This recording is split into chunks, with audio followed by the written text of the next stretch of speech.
I think Albertans,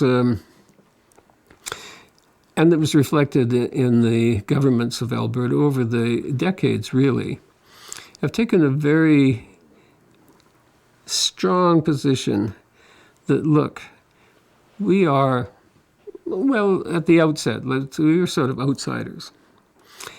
And everything was controlled from central Canada.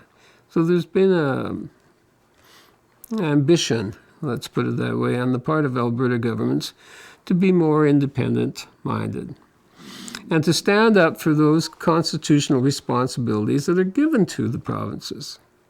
And furthermore, since we didn't get control of the natural resources of Alberta until 1930, with the Natural Resources Transfer Act, and it was a struggle from the time Alberta became a province in 1905 until 1930, with the Natural Resources Transfer Act, that Alberta had control of its natural resources. And that was a struggle.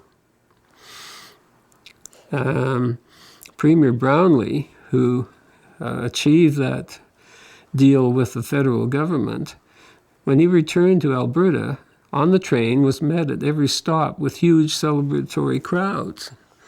One of the biggest crowds that was seen in Edmonton with a huge bonfire was to greet his return to Edmonton for having accomplished that Natural Resources Transfer Act.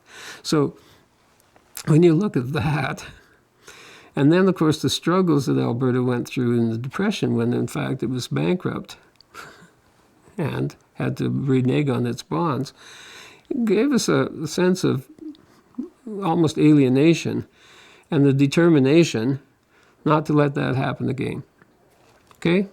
So I think that accounts for the more independent attitude and a determination that we are not going to be second class in Canada.